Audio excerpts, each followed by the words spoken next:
Awusuka madoda indumandumane yadumeza izweni bakwethu bathi Dr Khlelezi Ethula somdlebe esikahlalanyoni bakwethu namhlanje nginiphathele indaba za Dr Khlelezi njengoba nazi nonke ukuthi umelaphi wendabuko aphinde futhi abe umholi webandla lakhe bakwethu. Ngibingelele nginamukele ehlelweni lethu lezindaba SP Media TV moqala ungena ehlelweni lethu sicela ukuthi like uphinde usubscribe ungakhohlwa phela bakwethu ukushare ilink lethu ukuze sindlondlubale njalo bakwethu uthabe siliphethe la ngithe siphethe uthaba lika Dr Khlelezi uthi ke bakwethu nesimemezelo la uthi PMB City Hall sengibiziwe ngasabela ngomhla ka9 April ekseni isikhathi kuba ku7 uthi bakwethu uyobe phakathi kwabo kungena mahala lapho khona uyobe uphethe iCV yakho ne-ID nekhadi lakho lasebhenki kanti nesithombe somuntu owaduka nogulayo ikhiye zemoto eyaduka inhlabathi yasekhaya kanti ke uthi bakwethu uyophatha nekama lomfazi noma intombi yakushiya noma impahla yomkhwenyana owahamba iyobe ikhaya ngomunye umhlathi. Make sure usondela ngaphambili ngoba kuzoshuba abangasebenzi beze ngaphambili beze bazojaphisa usathane kanti uthi ama product ozobe khona wonke bakwethu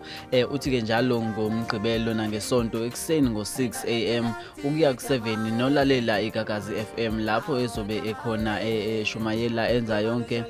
imisebenzi yakhe adume ngayo. Uthi ke bakwethu ucela ukuthi ni save i-date bakwethu futhi niulalele nomsakazo njalo ekseni ukuze kwazi ukuthi nisizakale nonke ngendlela enidinga ngayo. Uthi yena ukhonela ukusiza nina nenombolo yakhe uyishile bakwethu ithi 081 254 1883 inombolo ithi 081 254